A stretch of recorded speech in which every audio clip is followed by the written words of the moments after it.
అనంతపురం జిల్లా బ్రహ్మసముద్రం మండలం ఎన్నికల ప్రచారంలో ప్రజలకు ఏం చేశామనేది మాట్లాడాలి కానీ వ్యక్తిగత విమర్శలు చేయడం సరైన పద్ధతి కాదని కూటమి అభ్యర్థి ఆమిలేని సురేంద్రబాబు తీవ్ర స్థాయిలో వైకాపా నాయకులపై మండిపడ్డాడు. బ్రహ్మసముద్రం మండలం ముప్పలకుంట, పిల్లలపల్లి, కోనాపురం, సంతే, కొండాపురం పలు గ్రామాల్లో కూటమి అభ్యర్థి ఆమిలేని సురేంద్రబాబు రోడ్ షో నిర్వహించారు. మహిళలు పెద్ద ఎత్తున హాజరై హారతులు పట్టారు. ఆయా గ్రామాల్లో తెదేపా నాయకులు, అభిమానులు గజమాలతో సురేంద్రబాబుని సత్కరించి గ్రామాల్లోకి ఆహ్వానం పలికారు. వైకాపా నాయకుడు ఒకరు నన్ను డేరా వేసుకొని ఉన్నావని అంటున్నాడు.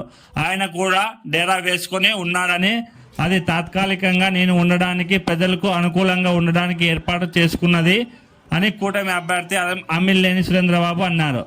అక్కడ అధునంతనంగా ఇల్లు నిర్మించాలని, ప్రజలు ఎప్పుడైనా అక్కడికి రావచ్చని అన్నారు.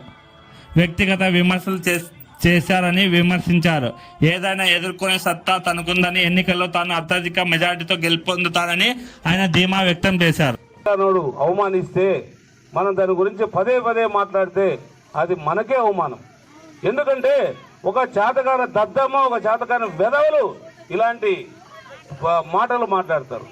వాడిది ఈ రోజుకైనా ఇప్పుడు 5 ఏళ్ళు అయింది. అదేదో తెలుగుదేశం పార్టీ ఇచ్చిన డబ్బులు తినేసి కక్కేసి ఒక షెడ్ మాదిరి కట్టుకున్నాడని అందరూ చెప్పుకుంటున్నారు తెలుగుదేశం నాయకులే. అలాంటి పని నేను ఎప్పుడూ చేయలే, ఎవరికి మోసం చేయలే, వాళ్ళకు కూడా ఎప్పుడు హామీ చేయలేదు.